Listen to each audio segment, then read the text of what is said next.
So this is the very first episode of Thoughts from the Back Porch, which is my next series of thoughts videos. So my first one was Thoughts from the Dog Park, and I have that all in a playlist. You can go check it out. It's in Mike's Vlogs playlist on my channel there. But anyway, today I wanted to do the very first Thoughts from the Back Porch with my very special guest, Cole. Hi. Cole is my oldest son, and he has his own channel. Speak it for me, the name. It's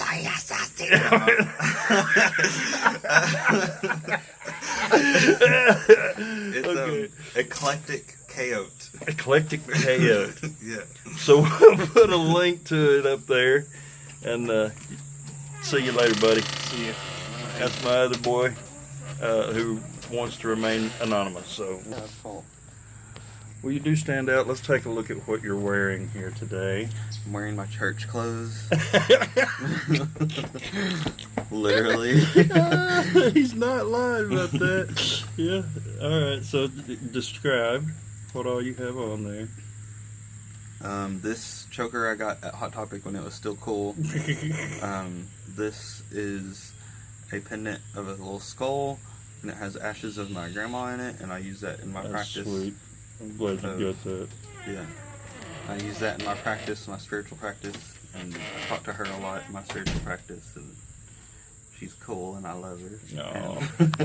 Talking about mama. And I'm wearing black, and my fingernails are painted black, And I happen to be wearing black. And Jerry's over here wearing black. Jerry, you want to be our cameraman for a minute? I told him that earlier. I was like, "Oh, you're wearing black." I'm so proud. It worked for Thoughts from the Back Porch. So, all right, we're gonna make this one. This is gonna be a special episode. It will probably be a longer episode than what you're used to seeing with me, because I want to talk about some topics with Cole here. About channeling. That's one of the things you do. Mm-hmm. Channeling spirits. Yep. Okay. How did you get into that? How did you first do it? Is it something you were interested in, or something you found you had a skill for? The second part.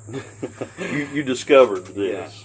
Yeah. Okay. It was kind of an accident, and it was something that I didn't really like or enjoy, and I still don't really like or enjoy it, but sometimes I don't mind it.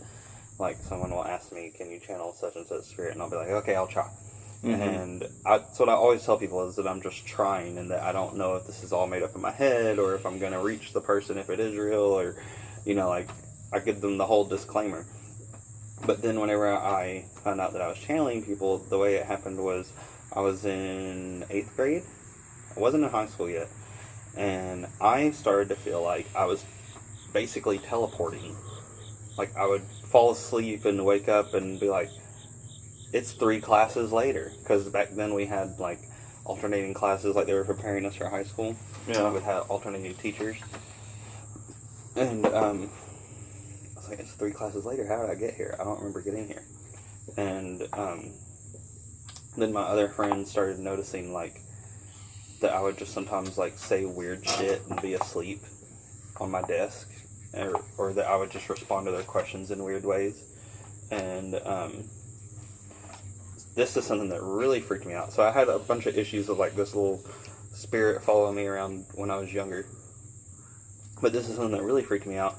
One day I was like, I feel so much better all of a sudden.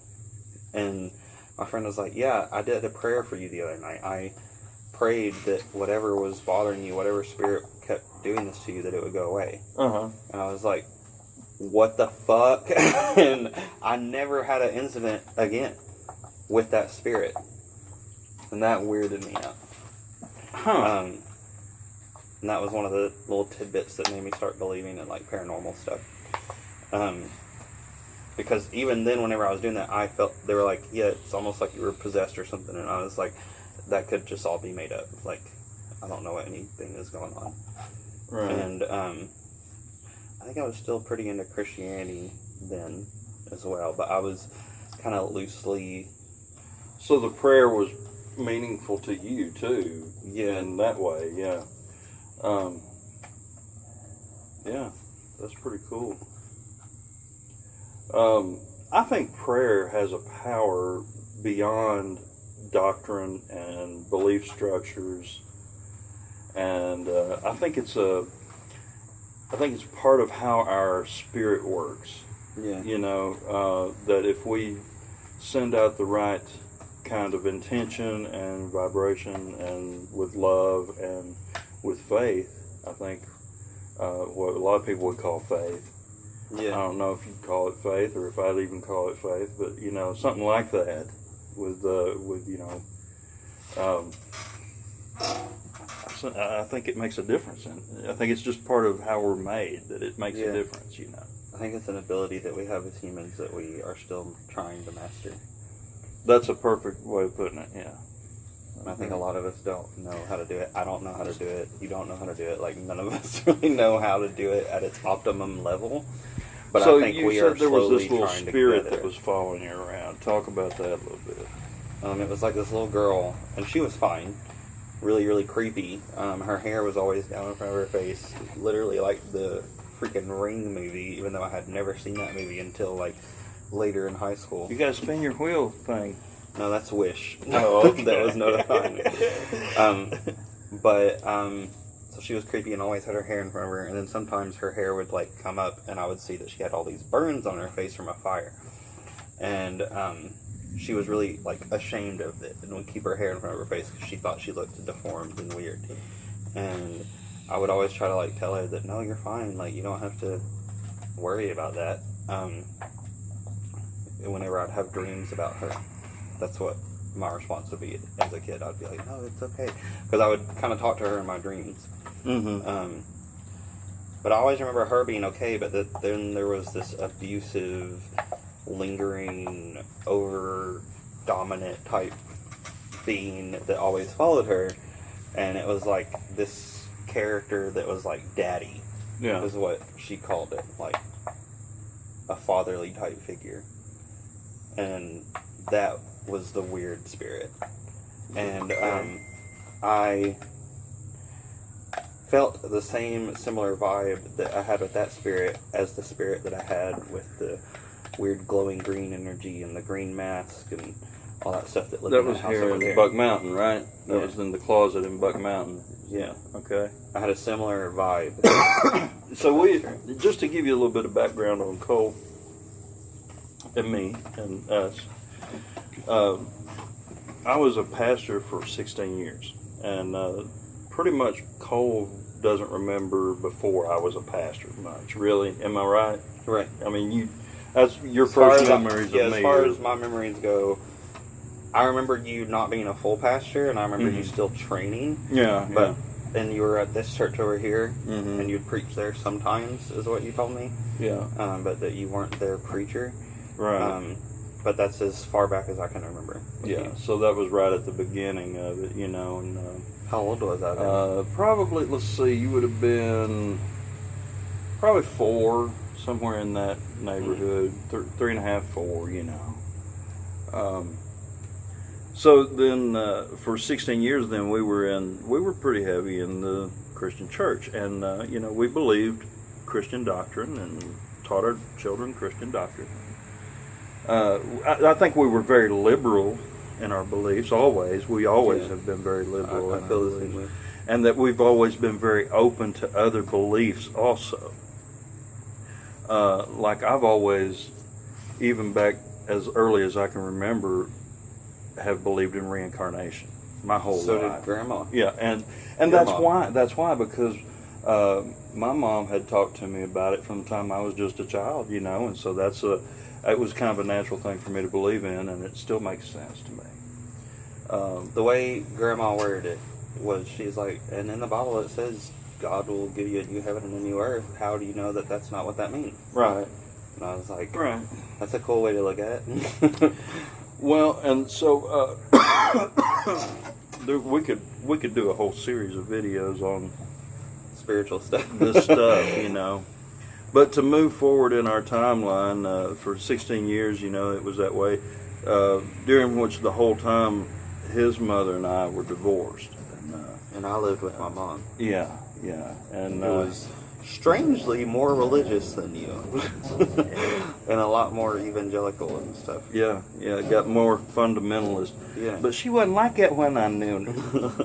When I first knew her, Okay, so we might not even know how to talk about her much. But anyway, yeah. And then, I guess, let's talk a little bit about... Well, you did your preacher series. You kind of talked about what made you fall out of that. Yeah, I did. Let's talk a little bit about when you came out. And when you... I want to talk about two versions of that. Okay. Because I first came out as a witch to you. Yeah, okay. What were your thoughts about that? Back then and now. I didn't think at that time being a witch was like going to doom you or anything, and I felt like you still kind of had your basic foundations too, I knew that you weren't Christian at that point, and I was okay with that, See, that's so different than mom. Yeah. And that side of the family, because they knew that too. Yeah. About the same time you did. They're like, we know, like they came up to me and they're like, we know you're not Christian. Is this mine or yours? Yours. Mine's over here. Are you good? I'm empty, but that's okay. Right. We're drinking wine, by the way. Moscato, Shea, 5-liter box, Kroger's. I love box wine. But I remember them approaching me and being like, we know that you're not Christian. And I was like, yeah, you're right. What am I? Do you know what I am? And they're like, we know you're Wiccan. And because that's back then what the word I used to use. And I'm still not sure how I stand on that word, but words are labels, blah, blah. But I was like, okay, well, you don't even know what that is. Like, because I already knew that they were like, Wicca is demonic. And so I was like, you don't even know what that is. And they're like, yes, we do. We know that you believe in a god and a goddess, and that you believe that they align with personifications of the seasons that are going on Earth. And we know that you believe in the Wiccan Rite of Anarchy. And they like went into all this stuff. And so like, they'd researched it a little bit, hadn't they? And they were like, but just to tell you, it's demonic. And I was like, how can you say all the stuff you just said to me and still believe truly that that's demonic? And they were like, because it's a false god. They're tricking you. They're telling you they're god and goddess, but they're not. They're demons trying to trick you. And I was like, how do you know this? And they said, because Jesus told us. And I was like, Jesus is a demon trying to trick you. And they were like, no, he's not. And I was like, how do you know he's not? They were like, because he told us he's not in the Bible. And I was like, so you trust his word, but I can't trust me and me only, but all of us can be this way. And he might have been saying the only way to get to the Father is like I'm doing it rather than through me. He might have been saying like me. You know what I'm saying? And all that's assuming if Jesus was real. Do you believe that Jesus was real? That's another question. It's like there's not a whole lot of. There's a little bit that you can kind of.